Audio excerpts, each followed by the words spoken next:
Welcome to study फंडा। Myself साहिल। Guys, इस video में हम लोग जनवरी के इस वीक के जो करंट अफेयर है इंपॉर्टेंट उनको डिस्कस करेंगे। तो चलिए स्टार्ट करते हैं हमारे आज का पहला topic. Ministry of rural development ने एक चैलेंज को लॉन्च किया जिसका नाम है परजवल्ला चैलेंज। ओके, तो डायरेक्टली क्वेश्चन आ सकता है कि Prajwala challenge recently seen in news is related to. Okay, तो ये बेसिकली किससे रिलेटेड है? ये है basically to transform the rural economy. किससे रिलेटेड है? To transform the rural economy. और ये आपकी पीआईबी की न्यूज है। ओके, तो एक बार इसको पढ़ देते हैं यहाँ से कि ministry of rural development as Deendayal Antyodaya Yojana national rural livelihood mission has launched the Pajwala challenge. Under this challenge, ideas are invited from individual enterprises, startup, private sector, civil society and other to transform the rural economy. यानी कि जो individual है या startup companies है या कोई private sector है, civil societies है, उनसे क्या लिए जाएंगे? उनसे आइडियाज लिए जाएंगे। ओके, मतलब कि उनसे सजेशन लिए जाएंगे कि किस तरह के सजेशन कि भाई साहब ये जो रूरल इकोनॉमी है इसको कैसे ट्रांसफॉर्म किया जाए। Is that clear? Rural economy, I hope you understand. Rural का मतलब क्या होता है? गांव से रिलेटेड, गांव से रिलेटेड, विलेज से रिलेटेड। ठीक है, एक होता है अर्बन, अर्बन क्या होता है? शहरों से रिलेटेड। Is that clear? चलिए हमारी नेक्स्ट न्यूज। नेक्स्ट न्यूज है memorandum of understanding sign for commercial production of indigenously. Indigenously का मतलब क्या होता है? देसी। ठीक है, यानी कि भारत में ही indigenously developed vaccine lumpy provoke. तो डायरेक्ट क्वेश्चन आ सकता है कि जो लंपी प्रोवैक है ये कौन से डिजीज के लिए है? तो ये वैक्सीन बेसिकली है to eradicate the lumpy skin disease. और ये वाला जो स्किन डिजीज क्या होता है क्या नहीं, ये we have already seen in our last year, sorry, last month current affair video. Okay, last month की जो करंट अफेयर वीडियो थी उसमें मैंने अच्छे से एक्सप्लेन किया था जो लंपी स्किन डिजीज है वो जो लाइफ स्टॉक्स होते हैं उनमें होता है। ओके, जहाँ पे जो मतलब बैल होगी, गाय होगी, भैंस होगी, उनके यहाँ पे जो थोड़े दाने से नहीं निकल आते बड़े बड़े से, उससे उसमें में। ओके, तो अब ये जो लंपी प्रो वैक्सीन है इसके बारे में पढ़ लेते हैं। Lumpy pro vax is use for prophylactic immunisation of animal against lumpy skin disease. मतलब कि जो लंपी स्किन डिजीज है एक तरह से उसको इम्यूनाइजेशन, मतलब उसके अगेंस्ट इम्यूनाइजेशन प्रोवाइड करने के लिए एनिमल्स को दी जाती है। ओके, तो ये सिंपल सा फैक्ट है। आई होप आप लोगों को समझ में आ गया होगा। तो चलिए आगे बढ़ते हैं। अभी रिसेंटली आरबीआई ने अपनी फाइनेंशियल स्टेबिलिटी रिपोर्ट को रिलीज किया है। और जो ये फाइनेंशियल स्टेबिलिटी रिपोर्ट है ये एक साल में 2 बार रिलीज होती है। ओके, यानी कि 6 मंथ के गैप पे रिलीज होती है। अभी इन्होंने 26 रिपोर्ट को रिलीज किया है। तो एक बार इसके बारे में पढ़ लेते हैं कि बैंक ग्रोस एनपीए। एनपीए क्या होता है? Non performing asset. मतलब कि आपने लोन लोन लिया बैंक से लेकिन आपने चुकाया नहीं, तो बैंक के लिए वो बन जाएगा नॉन परफॉर्मिंग एसेट। क्यों? क्योंकि वो बैंक के लिए नुकसान हो गया ना। तो लोन क्या होता है? एसेट होता है। ठीक है, क्योंकि बैंक जब आपको लोन देता है ना तो आप उसको कुछ इंटरेस्ट देते हो। और एसेट का मतलब क्या होता है? जो भी आपको पैसा कमा के दे। लेकिन अब बैंकों का जो ये लोन है ना, ये नॉन परफॉर्मिंग बन चुका है। ठीक है, तो that is called non performing asset. तो इन्होंने इसके बारे में बात की हुई है। आपको इतना मालूम होना चाहिए। डायरेक्ट क्वेश्चन आएगा, फाइनेंशियल स्टेबिलिटी रिपोर्ट को रिलीज कौन करता है? 4 ऑप्शन हो गए। एक तो होगा आईएमएफ, एक होगा आरबीआई, एक होगा यूएनसीटीएडी। मतलब ऑब्वियस ही बात है, अलग अलग भी हो सकते हैं लेकिन आंसर तो सेम ही रहेगा ना सबका। मतलब अगर financial stability report RBI release करता है तो आरबीआई तो पक्का मिलेगा, बाकी 3 कुछ भी हो सकते हैं। ठीक है, एक और होगा। तो गाइज, फाइनेंशियल स्टेबिलिटी रिपोर्ट तो आरबीआई रिलीज करती है, लेकिन अगर वो पूछे ना ग्लोबल फाइनेंशियल स्टेबिलिटी रिपोर्ट, देखो ग्लोबल फाइनेंशियल स्टेबिलिटी रिपोर्ट जो रिलीज करते हैं वो करती है आईएमएफ। आई होप आप लोगों को समझ में आ गया होगा। अब एक बॉडी है इससे related, financial stability and development council. ये एपेक्स लेवल फोरम है जो कि गवर्नमेंट ने सेटअप किया था 2010 में। इसका ऑब्जेक्टिव क्या है? इसका ऑब्जेक्टिव यही है कि जो फाइनेंशियल स्टेबिलिटी है ना उसको मेंटेन करना। मतलब कि इंडिया में जो फाइनेंशियल स्टेबिलिटी है उसको मेंटेन करते रहना। और इसको जो चेयर करते हैं ना, financial stability and development council को, इसको चेयर करते हैं बेसिकली फाइनेंस मिनिस्टर। और जो आरबीआई के गवर्नर होते हैं वो चेयरपर्सन होते हैं सब कमिटीज के। अब इसमें कौन कौन से मेंबर इंक्लूड होते हैं? आरबीआई के हेड हो गए, मतलब गवर्नर, सेबी के हो गए, पीएफआरडी के हो गए, आईआरडी के इंश्योरेंस से रिलेटेड, पीएफआरडी पेंशन से रिलेटेड, और एफएमसी के। ओके, इनके जो मेंबर्स होते हैं ना वो भी इसमें पार्टिसिपेट करते हैं, इनके जो हेड होते हैं। आई होप आप लोगों को समझ में आ गया होगा इसका मतलब क्या है और कौन सी रिपोर्ट को कौन रिलीज करता है। चलिए आगे बढ़ते हैं। नेक्स्ट है, government has deepen the reach of प्रधानमंत्री भारतीय जन औषधि परियोजना with more than 9,000 stores covering 743 out of मतलब इतने डिस्ट्रिक्ट फलाना दिख रहा। ओके, तो अब ये देख लेते हैं कि जन औषधि का पर्पस क्या है। Jan Aushadhi fulfils honourable prime minister's vision of ensuring high quality medicine at a affordable price to all. मतलब कि जो महंगी महंगी दवाइयाँ होती है ना, वो हर कोई अफोर्ड कर सके। कोई ऐसा ना हो कोई गरीब आदमी किसी दवाई को अफोर्ड नहीं कर सकता हो इसलिए उसकी जान चली जाए, ऐसा कुछ ना हो। क्लियर है? ओके। अब प्रधानमंत्री भारतीय जनऔषधि परियोजना से रिलेटेड देख लेते हैं क्या क्या है। ये लॉन्च की जाती है डिपार्टमेंटल ऑफ फार्मास्यूटिकल के द्वारा, जो कि आपका ministry of chemical and fertilisers है। ठीक है, ओके। मतलब कि इस मिनिस्ट्री के अंडर लॉन्च की गई है। कब लॉन्च की गई थी? 2008 में। ऑब्जेक्टिव क्या है? Objective to make quality generic medicine available at a affordable prices to all. जो मतलब कि महंगी मेडिसिन है, हाई क्वालिटी मेडिसिन है, उनको हर हर किसी को इस रेट पे प्रोवाइड करना कि लोग अफोर्ड कर सके, यानी कि गरीब लोग अफोर्ड कर सके। ओके, इसमें आपकी ये कार्डियोवास्कुलर यानी कि हार्ट से रिलेटेड, एंटी कैंसर से related, anti diabetic, anti infectives, anti allergic, gastro intestinal medicine, okay, nutraceuticals, और ये सारे इंक्लूडेड है। आई होप आप लोगों को समझ में आ गया होगा स्कीम का पर्पस क्या। आपके सीएपीएफ में ऑलरेडी स्कीम्स पे इस साल 3-4 क्वेश्चन पूछे हुए थे। आई थिंक 3-4 नहीं 7 क्वेश्चन थे। अराउंड 7 क्वेश्चन सिर्फ गवर्नमेंट स्कीम पे थे। तो गवर्नमेंट स्कीम को याद करना, क्या क्या याद रखना है। ऑब्जेक्टिव सबसे पहले तो कौन से मिनिस्ट्री के अंडर है, कब लॉन्च की गई, ईयर। क्लियर है? आगे बढ़े चलो। 129th birth anniversary of Satyendra Nath Bose. Okay, ये आपका इंडियन एक्सप्रेस का आर्टिकल है।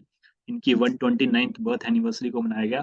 ये कौन थे? सत्येंद्र नाथ बोस, ये एक मैथमेटिशियन से। ठीक है भाई, ये इनका जन्म कलकत्ता में हुआ और ये सारी चीजें। He is best known for his work with Albert Einstein on theory about the gas like properties of electromagnetic radiation.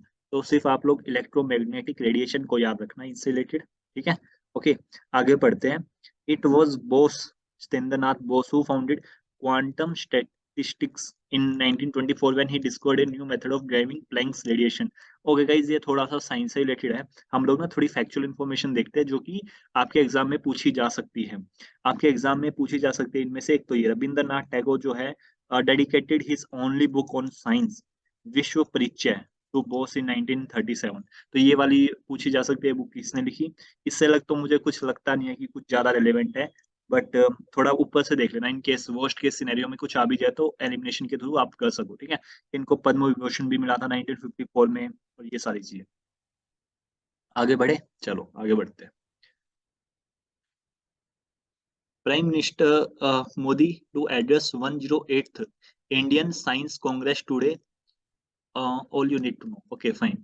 अब देख लेते हैं कि जो फोकल थीम है, the focal theme of this year is Indian Science Congress is science and technology for sustainable development with women empowerment. Okay, तो ये वाली इनकी थीम है इस साल की। ये रीति आप लोगों को थीम याद होनी चाहिए कि science and technology for sustainable development with women empowerment. अब यहाँ से पढ़ लेते हैं, यहाँ से अगर कोई क्वेश्चन फ्रेम हो जाए तो। Prime minister Modi will address the 108th Indian Science Congress via video conferencing today 3 January the 5 day. और ये कहाँ पे आयोजित किया जा रहा है एक बार ये देख लेते हैं। ये किया जा रहा है भाई राष्ट्रीय संत तुकादोजी महाराज नागपुर यूनिवर्सिटी। ओके, तो थोड़ा याद कर लेना बॉस, लेकिन थीम इंपोर्टेंट है। सबसे ज्यादा जरूरी इसमें इतना है कि इंडियन साइंस कांग्रेस की जो थीम है इस साल की, वो है science and technology for sustainable development with women empowerment. ठीक है, यानी कि साइंस एंड टेक्नोलॉजी का सस्टेनेबल डेवलपमेंट के लिए यूज करना विद वुमेन एम्पावरमेंट, साथ में वुमेन को एम्पावर भी करना। क्लियर है? अब थोड़ा इंडियन साइंस कांग्रेस एसोसिएशन के बारे में जान लेते हैं। ये एक प्रोफेशनल बॉडी है जो कि department of science and technology government of India के अंडर आती है। 1914 में इसको बनाया गया था। इसका काम क्या? इसका काम है साइंस को प्रमोट करना and inculcating the spirit of science through its multifarious activities. मतलब कि साइंस का कैसे किया यूटिलाइज किया जा सकता है उस वे में। ओके, तो चलिए आगे बढ़ते हैं।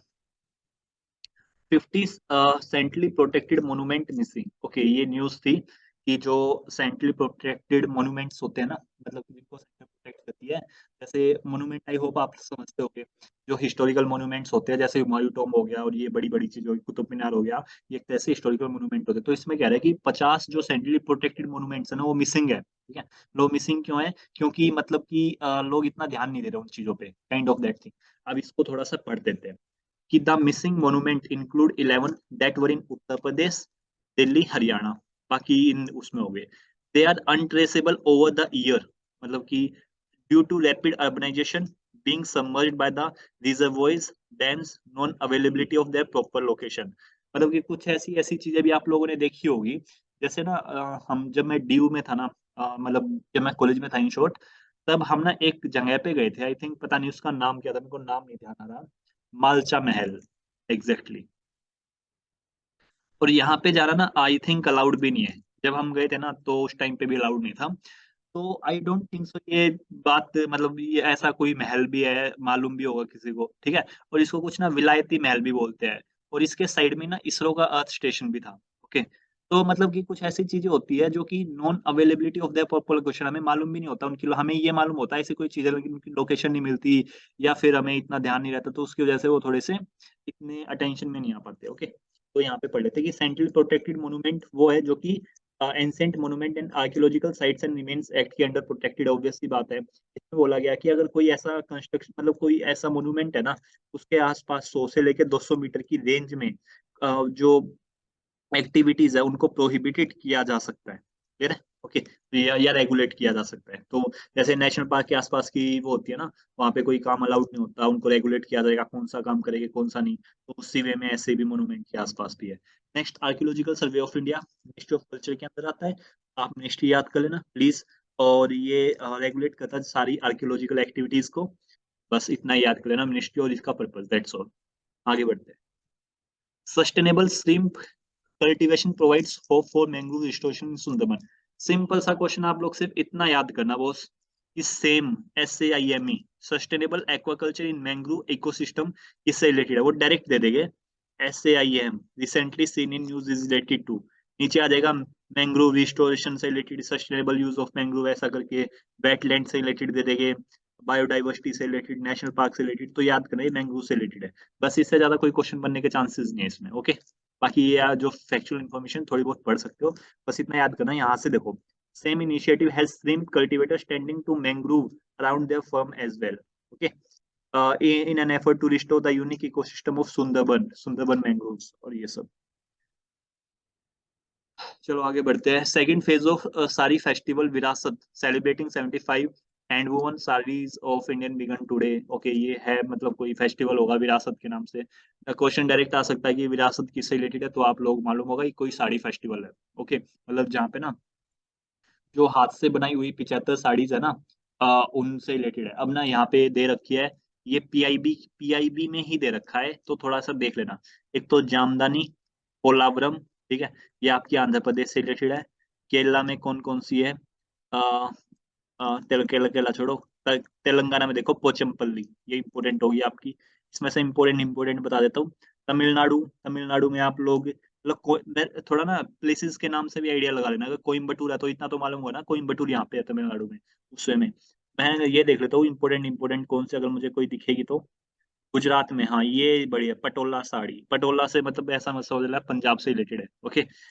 और राजस्थान कोटा, दोरिया साड़ी, कोटा से याद हो जाएगा, राजस्थान में है। उत्तर प्रदेश में बनारस हो जाएगा, ये हो जाएगा, यहाँ पे भी जामदानी है। पश्मीना से ऑब्वियस सी बात है, पश्मीना गोट जम्मू कश्मीर में मिलते हैं, तो पश्मीना से ये भी हो जाएगा। बिहार भागलपुर सिल्क साड़ी, भागलपुर से हो जाएगा, ठीक है। तो आई होप आप लोगों को ये समझ में आ गया होगा। ऐसा तो काफी बड़ी लिस्ट है, पर नहीं, ये देख लेना एक बार, ऊपर ऊपर से पढ़ लेना, आ भी जाए तो मतलब ये सबसे डिफिकल्ट क्वेश्चन बनेगा अगर ऐसा कुछ पूछ भी लिया तो। नेक्स्ट, इंडिया ने वासेनार अरेंजमेंट की जो चेयरमैनशिप है वो ली है 1 जनवरी से। अब देखते हैं कि ये है क्या। एट द, यहाँ से पढ़ते हैं, at the 26 annual plenary of Wassenaar arrangement held in Vienna last month, Ireland handed over the chairmanship to India. तो डायरेक्ट क्वेश्चन आज स्टेटमेंट बेस्ड में बन सकता है कि वासेनार की जो वासेनार अरेंजमेंट की जो मेंबरशिप है ना, वो हमने इटली से ली है, वो ऐसे बोल देंगे। गलत हो जाएगा, क्योंकि हमने कहाँ से लिया, आयरलैंड से। पहले इससे इंडिया से पहले चेयरमैनशिप आयरलैंड के पास थी, आयरलैंड ने हैंड ओवर कर दी किसको, इंडिया को। ठीक है, पहली स्टेटमेंट ये, और ये यहाँ पे वियना में किया हैंड ओवर। ठीक है, ये दो इंपॉर्टेंट फैक्ट हो गए। अब वासेनार अरेंजमेंट किससे रिलेटेड है, ये सिंपल सी एक लाइन में पढ़ लो। Export control for conventional arm, जो कन्वेंशनल आर्म्स होते हैं ना, और जो dual use goods and technologies होते हैं, मतलब कि कुछ ऐसी चीजें होती है जिनका आप यूज ना आप सिविल पर्पज के लिए भी कर सकते हो, लोगों की भलाई के लिए, और उनका यूज आप लोग उनके डिस्ट्रक्शन के लिए भी कर सकते हो। ठीक है। तो ऐसे dual use goods and technologies होती है ना, उनका एक तरह से एक्सपोर्ट को कंट्रोल करना, ठीक है, उनके एक्सपोर्ट को कंट्रोल करना, तो ये उससे रिलेटेड है। तो बस इतना याद, इंडिया इसका मेंबर है, हाँ जी इंडिया इसका मेंबर है। दैट्स ऑल, इससे अलग कुछ जानने की जरूरत नहीं है, थोड़ा बहुत ऊपर ऊपर से पढ़ लेना, बाकी क्लियर है। चलो आगे बढ़ते हैं। Jain protest Jharkhand government bid to turn Parasnath into tourist destination. Okay, Jain protested India Gate in Delhi against Jharkhand government had decision to turn sacred Samet Sikhaji into tourist place. Okay, तो कोई सामेत सिखजी एक मतलब सेक्रेड साइट है, ठीक है, तो उसको tourist place में कन्वर्ट करने की बात कर रहे थे, तो जो जैनिज है उनके लिए प्रोटेस्ट कर रहे थे। इवन आई स्टिल रिमेम्बर कि हम ना 31 जनवरी की रात को 11:30 बजे करीब हम लोग लाइक इंडिया गेट जा रहे थे घूमने के लिए, ऐसे ही मतलब 11 साढ़े 11 बजे हुए थे, 11-12, तो हमें पुलिस वालों ने रोक लिया था। लेकिन अब मुझे उस दिन ये नहीं मालूम था कि यहाँ पे प्रोटेस्ट वगैरह चल रहे हैं। ओके, तो मेरे को बाद में पता लगा। तो अभी इससे रिलेटेड हम लोग बात करते हैं। तो सामित सिखजी क्या है, कि सामित सिखजी एक मतलब ऑब्वियस सी बात है, आप लोगों को समझ में आ गया होगा क्या है ये एक सेक्रेड प्लेस है, कहाँ पे है ये, झारखंड में, ठीक है। ओके, तो ये यहाँ पे पढ़ लेना, ये पारसनाथ हिल्स पे and all that. It is considered to be the biggest pilgrimage site by Digambar and Shwetambar. UPSC ऐसे स्टेटमेंट दे सकते हैं, this is the best pilgrimage site only for Digambar या ओनली फॉर श्वेतांबर, याद कर लेना। जैनिज्म के जो दोनों सेक्ट्स है ना, दिगंबर और श्वेतांबर, ये दोनों के लिए है। आप मुझे कमेंट सेक्शन में ये बताइए, दिगंबर को किसने लीड किया, श्वेतांबर को किसने लीड किया, और इसमें से लाइक क्लोथ्स कौन पहनते थे और कौन नहीं पहनते थे, ठीक है। और मतलब थोड़ा ना डिफरेंस बताना दिगंबर और श्वेतांबर के बीच में, इन शॉर्ट, ठीक है। आगे, it is believed that it is the place where 20 of the 24 Jain तीर्थंकर हुआ जैन स्पिरिचुअल, मतलब आप लोगों को मालूम होगा कि जो जैनिज्म है उसमें टोटल 24 तीर्थंकर थे। पहला कौन था, ऋषभनाथ। 23rd कौन था, पारसनाथ। 24th कौन था, महावीर, भगवान महावीर थे ना ये। जो पारसनाथ है ना, ये पारसनाथ हिल्स झारखंड में उन्हीं के नाम पे है, ठीक है। Okay. तो Parasnath hills is known across the country to be the highest mountain in the state of Jharkhand. The word Shikharji itself, मतलब बाकी तो खास इंपोर्टेंट नहीं है, बस ये ऊपर वाला आप लोगों को याद होना चाहिए, ठीक है। ओके, कि क्वेश्चन कैसे आए थे, या तो डायरेक्ट पूछ लेंगे जी जो सामेत सिखजी है ये कौन से धर्म से एसोसिएटेड है, तो आप लोगों को मालूम हो जाएगा कि ये जैन धर्म से एसोसिएटेड है, ठीक है। और दूसरा क्वेश्चन आप लोगों को जैनिज्म से रिलेटेड ही पूछा जा सकता है, नॉर्मल सा क्वेश्चन, वो तो आप लोग अपने स्टार्टिंग में पढ़ते ही होंगे। नेक्स्ट है स्मार्ट प्रोग्राम। डायरेक्ट क्वेश्चन आ सकता है कि स्मार्ट प्रोग्राम किससे रिलेटेड है। ये है boss Ayurveda professional to boost research and development in Ayurveda in the country. तो सिंपल सा इनिशिएटिव है, स्मार्ट इनिशिएटिव है भाई साहब, क्वालिटी रिसर्च इन आयुर्वेदा, यानी कि रिसर्च एंड डेवलपमेंट आयुर्वेदा में रिसर्च एंड डेवलपमेंट को बूस्ट करने के लिए एक स्मार्ट इनिशिएटिव आया है। सिंपल सा है, ठीक है, क्लियर है, कोई इशू नहीं होना चाहिए। यहाँ से पढ़ लेना, national commission for Indian system of medicine central council of research in Ayurvedic science has launched SMART programme, ठीक है। ये it was observed that the research potential, ये सब पढ़ लेना, ठीक है। क्वेश्चन कहाँ से आएगा वो समझो, लाइन बाय लाइन पढ़ना जरूरी नहीं होता, क्वेश्चन को टारगेट करना है। स्मार्ट इनिशिएटिव का पर्पस पता होना चाहिए, दैट्स ऑल, इससे ज्यादा एक ये पहली वाली लाइन देख लेना बस, कि किन किन ने लॉन्च किया, इससे इससे अलग बाकी कुछ इंपोर्टेंट। ओके, आगे बढ़े, चलो। Tamil Nadu setup Nilgiri conservation project. अब नीलगिरी कंजर्वेशन प्रोजेक्ट से रिलेटेड है, तो ऑब्वियस सी बातें इंपॉर्टेंट हो जाता है। पहले तो देख लेते हैं कि नीलगिरी ताहार की जो वो है प्रजाति, ये है क्या। इसमें जो males are larger than females and of darker colour when mature, not important. ये इंपॉर्टेंट है, it is endemic to Nilgiri hills. Endemic का मतलब क्या होता है, सिर्फ और सिर्फ वहीं पे मिले, कहीं और ना मिले। ओके, जब मैं बोला हूं ना this animal is endemic to that place, इसका मतलब है ये सिर्फ वहीं पे ही मिलता है और कहीं नहीं मिलता, क्लियर है। तो it is endemic to Nilgiri hills and southern portion of western and eastern Ghat, क्योंकि नीलगिरी हिल्स क्या है, meeting point of eastern and western Ghat है नी, ईस्टर्न वेस्टर्न घाट, इसीलिए यहाँ पे बोला हुआ है। अब ये स्टेट एनिमल भी है तमिलनाडु का, और इसको नीलगिरी इबेक्स भी बोलते हैं। ओके, तो और ये रहता कहाँ पे है, ये माउंटेन ग्रासलैंड है, वहां पे रहता है साउदर्न वेस्टर्न घाट में। और डिस्ट्रीब्यूशन कहाँ पे, सिर्फ और सिर्फ इंडिया में पाया जाता है। वो स्टेटमेंट दे देगा यूपीएससी में, नीलगिरी ताहार फाउंड ओनली इन इंडिया, और आप लोग सोचोगे ओनली इन इंडिया, कहीं और को भी तो मिलेगा, गलत कर दोगे, लेकिन ये ठीक है स्टेटमेंट। आईयूसीएन स्टेटस इसका इंडेंजर्ड है, वाइल्ड लाइफ प्रोटेक्शन एक्ट में शेड्यूल 1 में, यानी कि बढ़िया प्रोटेक्शन। अगर आपने इसको हंट वंट किया तो आपको जेल वेल भी हो सकती है, मतलब अलाउड ही नहीं हंट करना। नीलगिरी तार प्रोजेक्ट जो है ना, गवर्नमेंट प्लान कर रही है। क्यों? ताकि to develop a better understanding of the Nilgiri tahr population through survey and radio telemetry studies. मतलब कि जैसे टाइगर सेंसस होता है ना, कि टाइगर की काउंट किया जाता है, ऐसे ही इनको भी ट्रैक किया जा सके, कितने बचे हुए कितने नहीं। और जब हमें एग्जैक्ट फिगर मालूम होगा तो हम ट्रैक डाउन कर सकते हैं कि एक साल बाद इनकी पॉपुलेशन कम हुई है या ज्यादा हुई है। समझ रहे हो? और ये इंपॉर्टेंट चीज है, ये इंप्लीमेंट किया जाएगा 2022 से लेकर 2027 के बीच में। 7 अक्टूबर को सेलिब्रेट किया जाएगा नीलगिरी ताहार डे। ओके, 7 अक्टूबर को नीलगिरी ताहार डे सेलिब्रेट किया जाता है। आई होप गाइस आप लोगों को समझ में आ गया। सो गाइस हम लोग का नेक्स्ट टॉपिक है कि prime minister pays homage to Savitri Bai Phule on her birth anniversary. तो ये आप लोग के लिए इंपॉर्टेंट हो जाता है इस साल, सावित्री बाई फुले और ज्योतिबा फुले, ये दोनों के दोनों। ज्योतिबा फुले पे ऑलरेडी आपका सीडीएस में क्वेश्चन पूछा जा चुका है, तो इस साल आप एक्सपेक्ट कर सकते हैं कि शायद सावित्री बाई फुले पे भी क्वेश्चन पूछा जाए। तो इनसे रिलेटेड जो इंपॉर्टेंट फैक्ट है आप पढ़ लेते हैं। आप वैसे इसको आप लोग पढ़ सकते हो अपनी स्पेक्ट्रम बुक में, जो आप लोग की हिस्ट्री की बुक है स्पेक्ट्रम, उसमें से पढ़ सकते हो। Now she is also regarded as first female teacher of India. ठीक है, first female teacher of India किनको बोला जाता है? सावित्रीबाई फुले को। और क्या क्या थे इन्होंने बेसिकली, किस किस फील्ड में काम किया? इंटरकास्ट मैरिजेस हो गया, विडो रीमैरिज हो गया, इरेडिकेशन ऑफ चाइल्ड मैरिज हो गया, यानी कि जो चाइल्ड मैरिज हो रही थी ना, बच्चों की, छोटे छोटे बच्चों की शादी हो जाती थी, उसको खत्म करने के लिए जो प्रयास किया। सती हो गया। सती क्या होता था?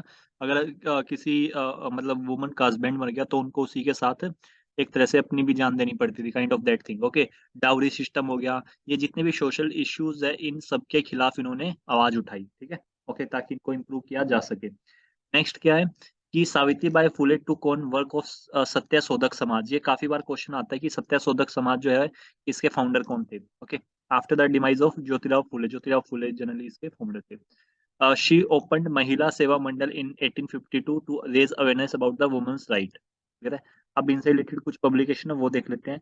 काव्या फुले 1854 में, भवन काशी सुबोध रत्नाकर 1892 में, एक poem entitled go get education. Obvious सी बात है, वुमेन एजुकेशन को प्रमोट करी थी, यानी कि औरतों को भी एजुकेशन मिलनी चाहिए। तो ये गो गेट एजुकेशन भी एक इनकी पोएम है। क्लियर है? ओके, तो that's all in this news. चलिए आगे बढ़ते हैं। नेक्स्ट है Mahadayi water sharing row between Goa Karnataka, what is the issue, why it has flared up. Question कैसे आएगा जनरली, आप लोग वैसे समझिए कि डायरेक्टली वो पूछ लेंगे कि कलासा बंदूरी नाला प्रोजेक्ट, ठीक है, या तो पूछ लेंगे ये कौन सी रिवर पे है, ठीक है, या कौन सी रिवर से रिलेटेड है। तो ये है महादाई रिवर से रिलेटेड। ये कहाँ पे? ये है गोवा में, आप लोग क्लियर है? ओके, तो अब इससे रिलेटेड पढ़ लेते हैं। Kalasa Banduri Nala project aim to divert water from Mahadayi to satisfy the drinking water need of Belagavi, Dharwad, Bagalkot and Gadag district. Okay. Through the project was first proposed in 19, it has remained on paper owing to dispute. Dispute किस किस के बीच में? Karnataka, Goa and Maharashtra.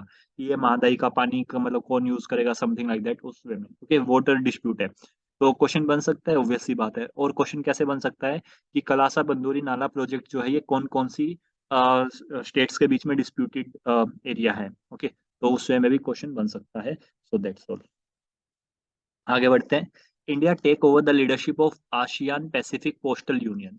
अब India ने इनकी leadership ली है, ASEAN Pacific postal union. ये क्या है? ये एक इंटर गवर्नमेंटल ऑर्गेनाइजेशन है 32 मेंबर कंट्रीज की, जो एशिया पैसिफिक रीजन में आते हैं। ओके, उनसे रिलेटेड है ये। और ये पोस्टल यूनियन से रिलेटेड कोई एजेंसी होगी। ये यूनाइटेड नेशन की एजेंसी है, स्पेशलाइज्ड एजेंसी है, तो इसको भी आप लोग याद करना। अब इंडिया ने लीडरशिप ली है, चलो आगे बढ़ते हैं। इसका हेडक्वार्टर कहाँ पे? इसका हेडक्वार्टर है बैंकॉक, थाईलैंड में। ये आपकी पीआईबी की न्यूज है तो इसलिए इंपॉर्टेंट हो जाती है, इंपॉर्टेंट गवर्नमेंट शोस है। क्लियर है? तो एशिया पैसिफिक पोस्टल यूनियन का हेडक्वार्टर कहाँ पे? बैंकॉक, थाईलैंड में। Is that clear? नाउ अब इसके जो वो है, यहाँ से पढ़ते हैं। Doctor Vinayak Prakash Singh, erstwhile member Personal Postal Service Board, will take over the charge of secretary general of union for tenure of 4 year.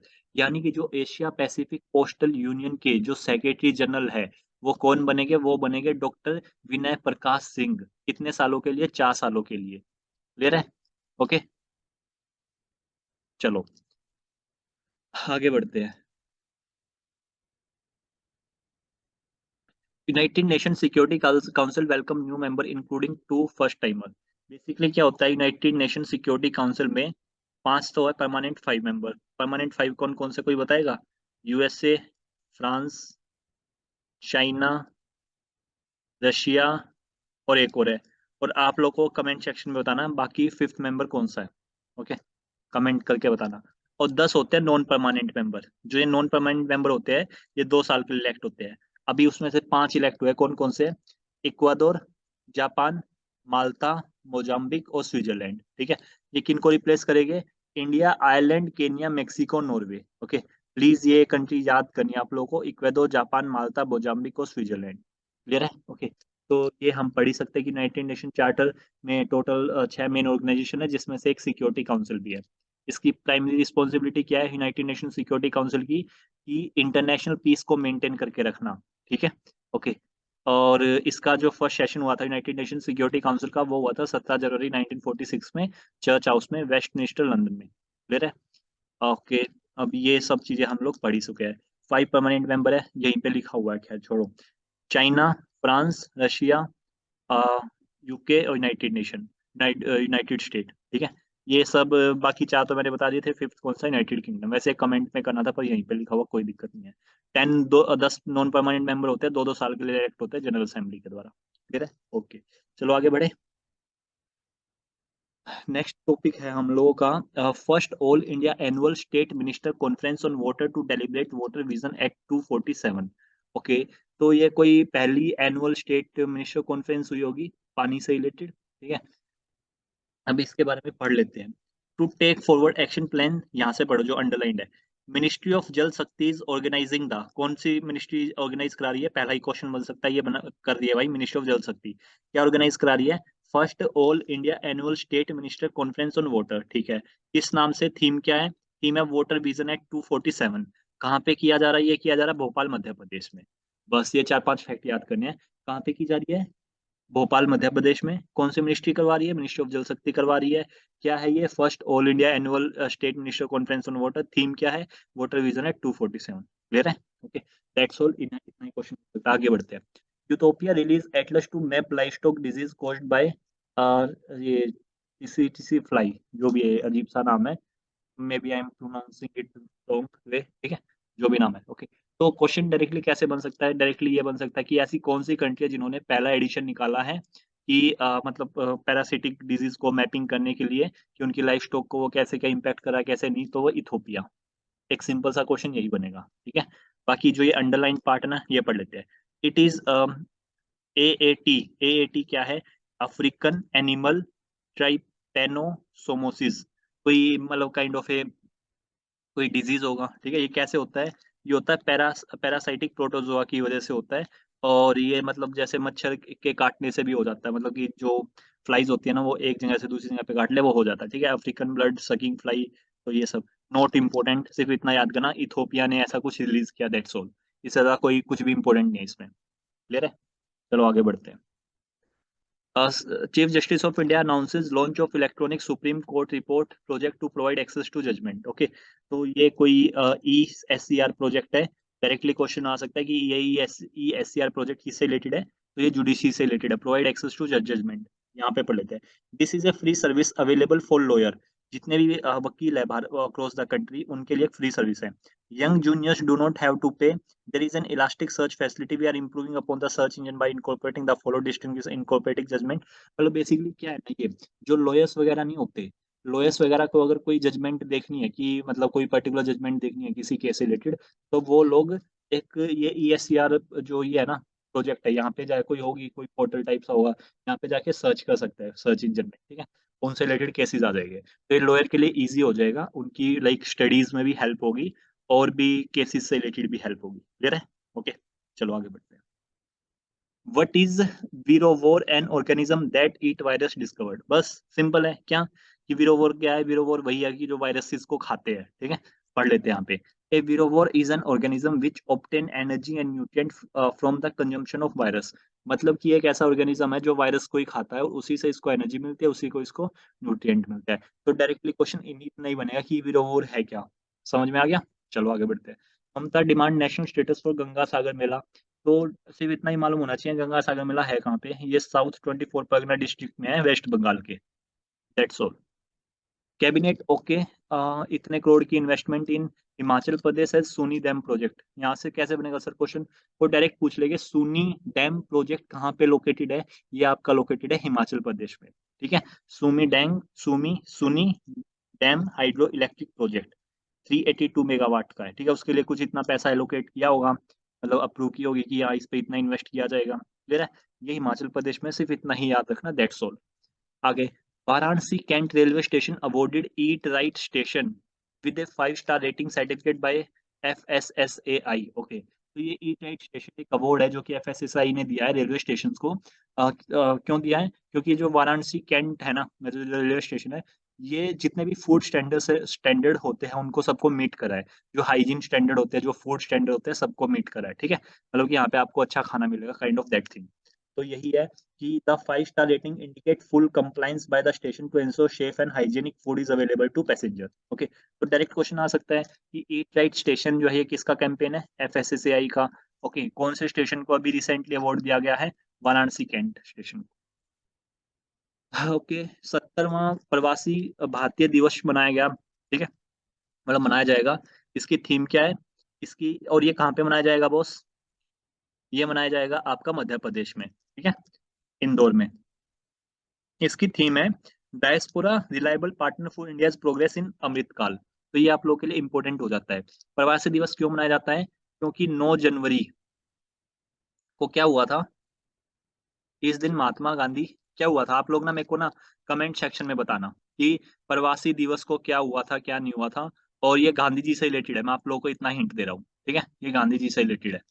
आप लोगों को कमेंट करके बताना, दो दो तीन क्वेश्चन बताने हैं कमेंट करके। पहला तो यही हो गया, बाकी जो मैंने पूछे होंगे वो। Amit Shah inaugurate the merging polo statue in Imphal, know about the Methi deity associated with Sagol Kangzegi। Okay, may be I am pronouncing it very wrong, ठीक है, देख लेना। मतलब not important, not that much important, बस एक बार ऊपर से देख लेना।